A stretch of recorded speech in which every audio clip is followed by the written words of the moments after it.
Assalamualaikum warahmatullahi wabarakatuh. Kembali lagi di channel aku, Sinala. Nah, kali ini aku pengen share mengenai contoh manajemen asuhan kebidanan pada beberapa kasus gitu ya. Dan ini contoh manajemen aku selama masa kuliah, jadi mohon maklum ya kalau tahunnya itu lama-lama. Jadinya ya semoga aja bermanfaat bagi kalian yang masih bingung pembuatan askep tuh gimana. Oke, aku kasih tahu 4 contohnya. Yang pertama itu asuhan kebidanan pada kehamilan, yang kedua ada asuhan kebidanan pada ibu postpartum, dan yang ketiga ada asuhan kebidanan pada bayi prematur, dan yang terakhir asuhan kebidanan pada anak diare. Jadi simak satu persatu. Kita awali dengan contoh yang pertama mengenai konsep manajemen kebidanan pada ibu hamil ya. Kalau pengkajian tentunya itu harus diawali dengan penanggalan hari, tanggal, jam, dan tempatnya itu di mana. Dan yang pertama kita ambil data subjektifnya meliputi pengkajian biodata diri, yaitu nama ibu ataupun nama suami, kemudian umur si ibu, ada agama ya, ada pendidikan ibu maupun suami juga, dan alamat serta pekerjaan. Kemudian alasan datang ibu ke klinik ataupun ke tenaga kesehatan kenapa gitu ya, perlu dikaji. Kemudian keluhan utama juga ditanyakan. Untuk riwayat kehamilan sekarang meliputi ada haid. Nah, haid itu ada siklusnya, banyaknya darah. Nah, keluhan selama haid itu apa? Jangan lupa untuk menanyakan HPHT-nya. Hari pertama, haid terakhirnya ya. Kemudian gerakan janin itu kapan dimulainya? Kemudian masalah-masalahnya. Dan kita kaji meliputi pola kebiasaan sehari-hari, yaitu pola makannya itu gimana si ibu, istirahatnya cukup atau enggak, eliminasinya gimana, ada hambatan enggak. Kemudian ada pola aktivitas sehari-hari ya. Dan jangan lupa untuk menanyakan pola seksual ya, walaupun ini serasa agak vulgar gitu, tapi ya tetap dikaji. Dan mendapatkan TT atau belum ya. Dan selanjutnya itu ada riwayat kehamilan persalinan nifas yang lalu, juga perlu dikaji bagaimana ada masalah atau enggak selama masa kehamilan persalinan nifas yang lalu. Dan untuk riwayat kesehatan ibu hamil yang sekarang ini itu ada penyakit enggak seperti hipertensi, anemia, jantung, kencing manis gitu ya. Untuk riwayat keluarga, riwayat kesehatan keluarga juga perlu dikaji apakah ada penyakit turunan gitu dari keluarganya si ibu.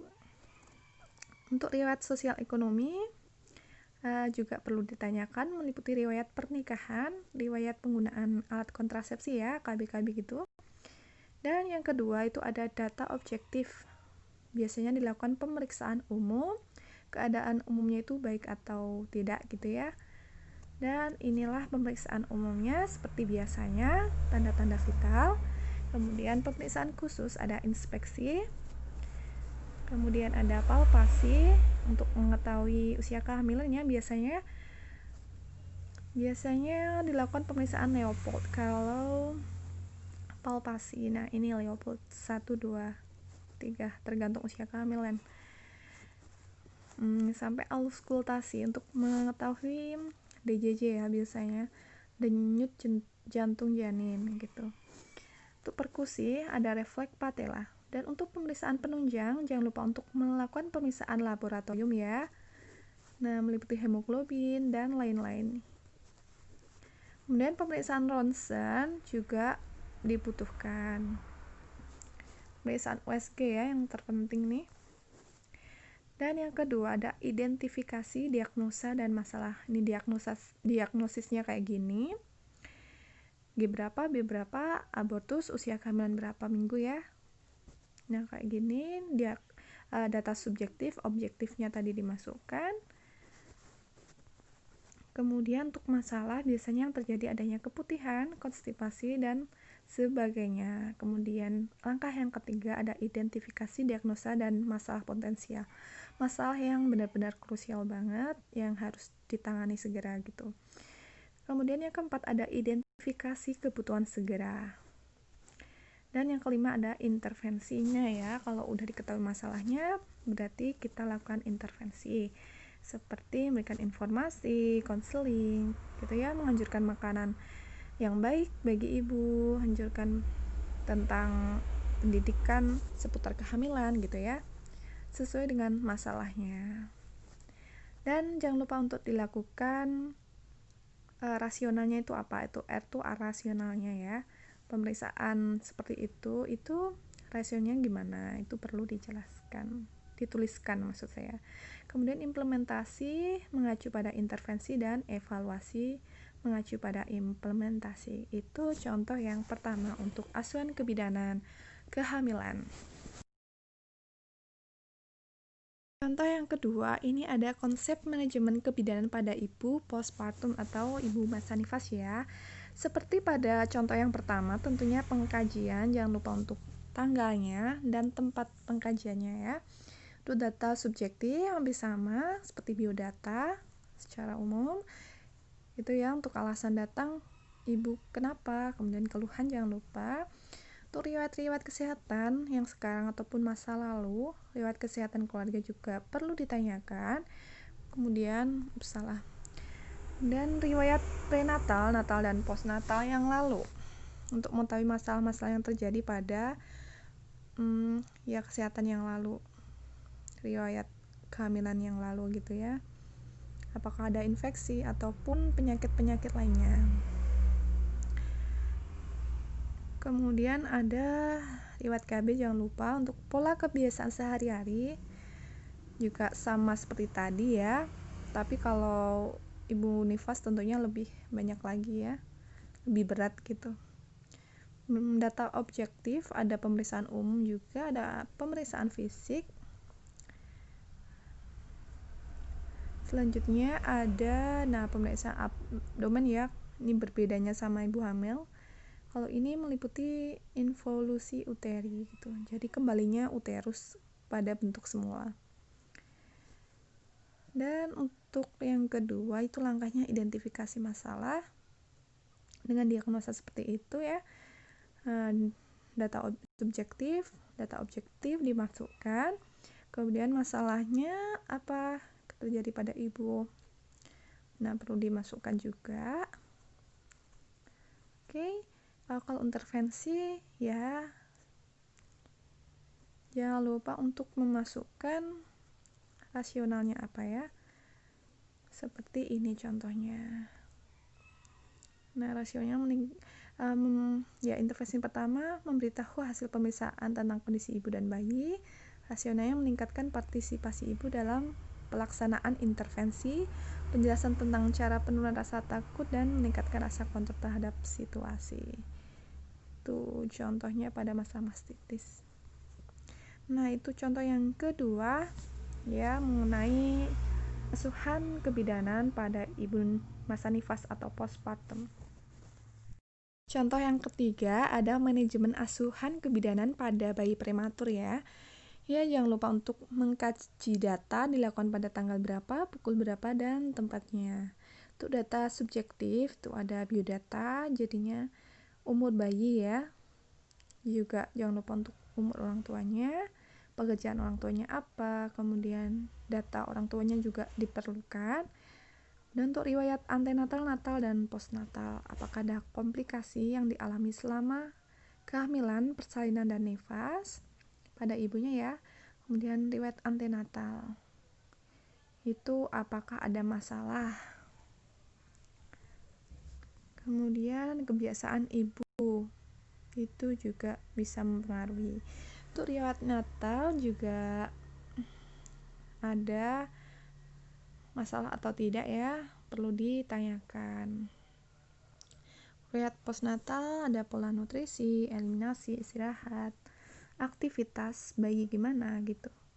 Itu data objektif sama, tapi ini kalau bayi ya diperiksa bayinya, keadaan umumnya kayak gini, tangisannya gimana. Ini untuk tanda-tanda vital bayi ya, normalnya seperti itu. Untuk pemeriksaan fisik itu ada inspeksi, palpasi, dan auskultasi. Nah, seperti ini contohnya. Pemeriksaan neurologis, nah ini kalau bayi biasanya yang diperiksa adalah refleks-refleksnya, ada refleks muror, refleks routing ataupun mencari gitu ya, refleks menghisap bagus atau enggak gitu. Dan untuk pemeriksaan antropometri itu pemeriksaan pertumbuhan ya, ada berat badan, panjang badan, lingkar kepala, lingkar lengan gitu, lingkar dada gitu ya. Nah, untuk analisis diagnosanya seperti itu. Contohnya tinggal diisi ya untuk data subjektif objektifnya. Nah, ini contohnya kebutuhan segeranya. Kalau ada masalah potensialnya ya. Untuk penata laksanaan seperti pada umumnya bayi-bayi lahir ya. Kemudian untuk kalau kasus prematur pasti ditambahkan dengan penata laksanaan yang cukup spesifik gitu. Nah, jangan lupa untuk memberikan rasionalnya ya. Ini udah bukunya udah lama-lama banget. Jadi ini cuma gambaran aja ya, contohnya itu gimana kalau pembuatan manajemen asuhan kebidanan pada bayi prematur. Nah, udah itu aja. Itu contoh yang ketiga ya. Nah, ada nanti contoh yang terakhir. Contoh yang terakhir, konsep manajemen anak sakit. Nah, pengkajiannya yang bersama kayak tadi. Jangan lupa untuk menuliskan tanggal, hari, bulan, tahunnya, serta tempatnya. Jangan lupa ya. Untuk data subjektif, identitas bayi, ada nama bayi, umur bayi, jenis kelamin, kemudian orang tuanya juga diidentifikasi, kerjaan, penghasilan, dan keluhan utama bayi itu kenapa, keluhan utamanya, kemudian riwayat penyakit sekarang, kenapa ya, riwayat kesehatan yang lalu itu perlu ditanyakan ya. Nah, untuk riwayat kesehatan keluarga, apakah punya penyakit keturunan gitu. Dan jangan lupa untuk tanyakan riwayat imunisasinya sudah lengkap ataupun belum. Nah, sesuai dengan usianya. Riwayat kehamilan dan persalinan tentu pasti ditanyakan. Karena hal ini berhubungan langsung dengan bayinya ya. Kalau ada masalah selama kehamilan ataupun persalinan tentunya juga berdampak pada bayi. Riwayat tumbuh kembangnya juga perlu ditanyakan, gerakan motorik kasar halus, komunikasi, dan kecerdasannya, dan lain-lain nih.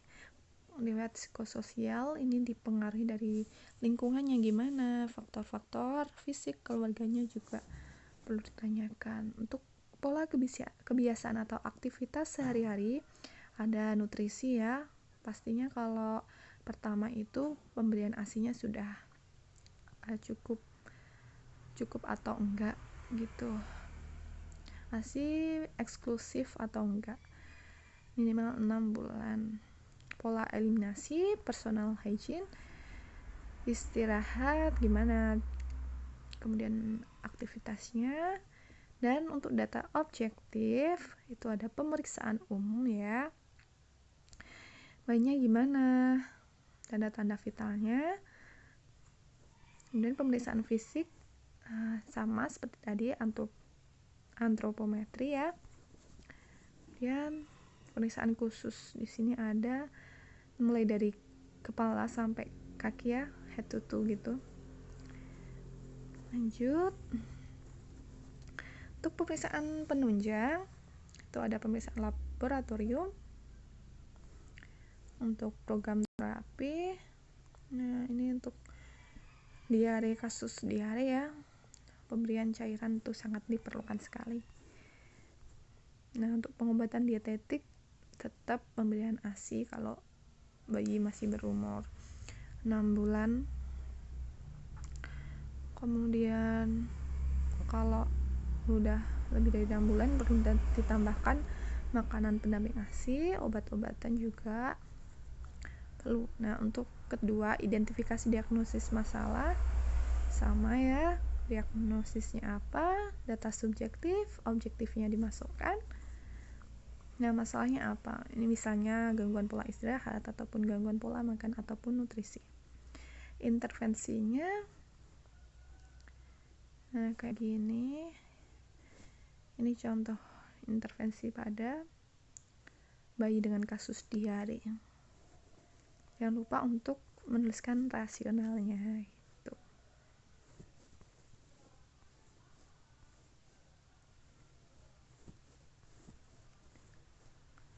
Nah, implementasi dan yang terakhir ada evaluasi.